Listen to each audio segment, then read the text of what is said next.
Hi guys, Maikeru here. This is my video on cost-effective PVM perks. What perks should you aim for first and what ones are good going into PVM? I'm going to give you a couple of perks that are really useful to get as like a first thing.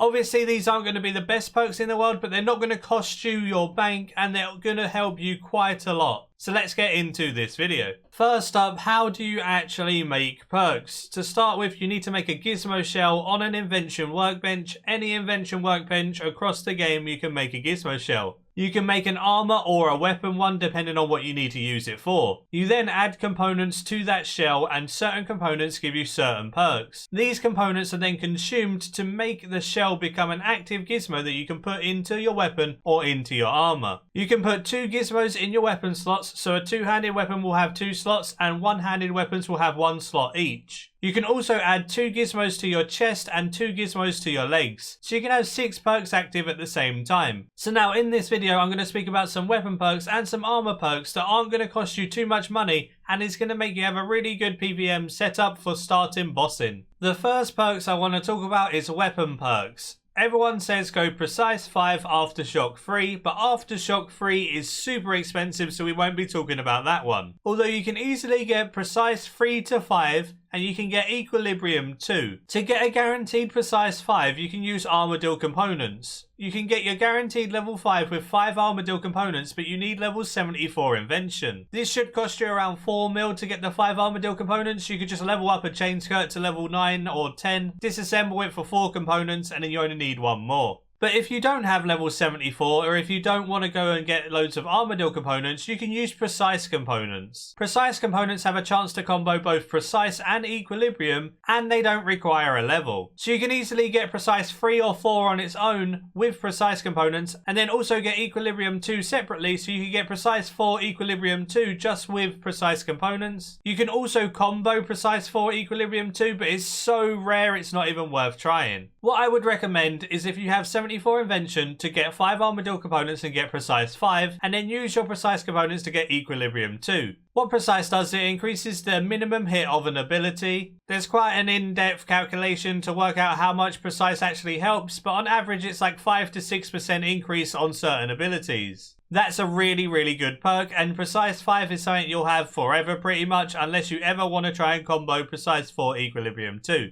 And what equilibrium does is it increases the minimum hit but lowers your maximum hit. But it only decreases your maximum hit by 1% and increases your minimum hit by 3%. So you're gaining quite a lot of DPS with this perk as well. So if you can't afford Aftershock, Equilibrium is a really good alternative. I want to quickly talk about an alternative perk that you can put on a weapon or armor. This perk is Scavenging 2 or 3. 3 is super rare, so I would not advise going for 3. It took me 2,500 precious components to get it on my main, so I would really suggest sticking with Scavenging 2 unless you want to spend thousands of precious components. All you need to do is put 5 precious components in there, which you can easily get from rings and other jewelry. It's a really nice perk to replace Equilibrium on a weapon for components at low invention levels. What Scavenging does is it has a % chance per rank to give you an uncommon component when you kill a monster. So if you have Scavenging 2, you'll get 2 uncommon components at a 2% chance whenever you kill something. There's also an additional 2% chance when you get those uncommon components as a drop that they'll be rare ones. So not only can you get a ton of useful uncommon components for your early invention levels, you can actually get some rare ones as well. I would definitely advise Scavenging if you don't have tons of money to go get loads of uncommon components and also give you a chance at some rare ones. Equilibrium's a nice perk, but it doesn't increase your DPS that much, so it would be cool to use Scavenging on your weapon until you can get Aftershock as well. It depends what you're doing really. If you're doing Slayer with that weapon as well, Scavenging can be a really useful perk. I'm going to start speaking about the armor perks in a second, and if you don't want to make any of those armor perks or you're too low level, you can always put Scavenging in their place as well. Starting to speak about some cheap armor perks then, the first one is Crackling 3, which requires 49 invention. What Crackling 3 does is it has a chance to proc lightning on an enemy and hit around 3000 damage. It has a minute cooldown and it's just really nice to have. You can combo Crackling with quite a few different things. My favourite is probably Crackling 3 and Mobile. What Mobile does is it halves the cooldown of your movement abilities, so things like Surge are halved in cooldown. So to get Crackling 3 Mobile, it's 4 explosive and 1 dexterous component. It's kinda hard to get and it may take an inventory or two to combo them together. So if you don't want to spend a couple of mil trying to go for Crackling Mobile at low levels, you can just go for Crackling on its own. Explosive components are pretty cheap because you just buy a hand cannon, disassemble it and get 7 explosive components every single hand cannon you break down. You need 4 explosive and 1 imbued component for a very high chance of it on its own. This is a cheap, easy way to get it without comboing. So while you're low level, you could just go and get Crackling on its own and then go for Crackling Mobile when you're a bit of a higher level, because the higher invention level you have, the easier perks are to obtain.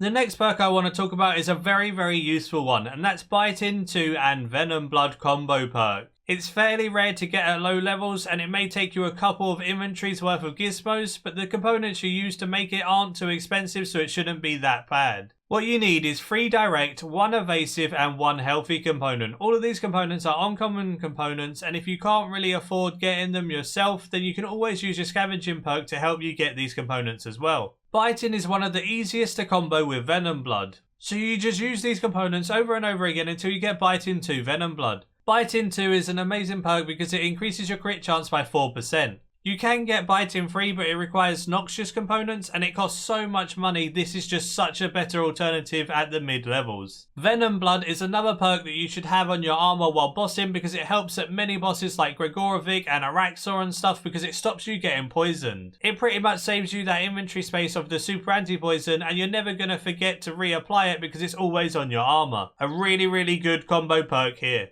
Now for my favourite armour perk out of every single one, and that's Enhanced Devoted Free. This requires level 55 invention. You can get Enhanced Devoted Free from 5 faceted components. It can be a fairly hard perk to get at lower levels just like the other ones, but the faceted components aren't too hard to get and you can easily farm them from Crystal Teleport Seeds if you kill Leletia Elves, and if you don't want to spend your time killing Leletia Elves, you can go buy Crystal Floss and disassemble those. What Enhanced Devoted Free does is it has a chance to proc your Devotion spell for 3 seconds. This really helps when bossing with Protection Prez. A big example is fighting Nex or Araxor. If you have this proc, the next 2 attacks from those bosses aren't going to hit you and you're going to save a lot of food. Using this with your actual Devotion spell itself is really useful in order to conserve as much food as possible. So instead of increasing your DPS like other perks, this one really does increase your survivability. The last perk I want to speak about is Impatient. You can make Impatient free, which requires level 74 invention. You can use 3 Zamorak and 2 Zaros components for a slightly higher perk chance, but Zaros comps are more expensive than Zamorak, but say you got a couple from your Scavenging perk or something, it is worth using them if you can. Otherwise, just stick to your good old-fashioned 5 Zamorak components, which are cheap God Wars Dungeon 1 components from Zami.